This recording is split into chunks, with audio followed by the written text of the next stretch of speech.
Conhece o sorro? Ele é uma delícia para fazer adestramento. Para salto pode. Né? Pra salto não é muito bom. Não é muito bom não. Ele é refogador, mas. Bem, Moni, é a primeira vez que ela entra em pista. Mônica Mansur. Mansur.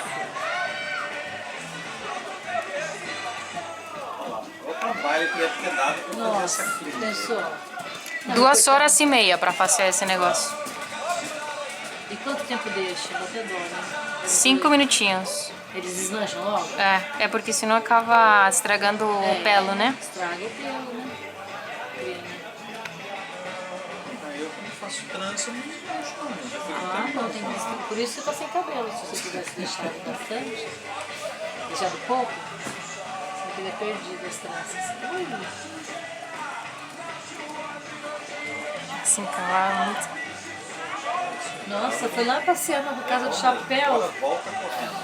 Não, bem, tá muito próximo. Nada, agora ele entrou na faixa decisão, não, né? É, mas vai só colar a faixa. Ela vai fazer quanto? Já passou. Dá licença.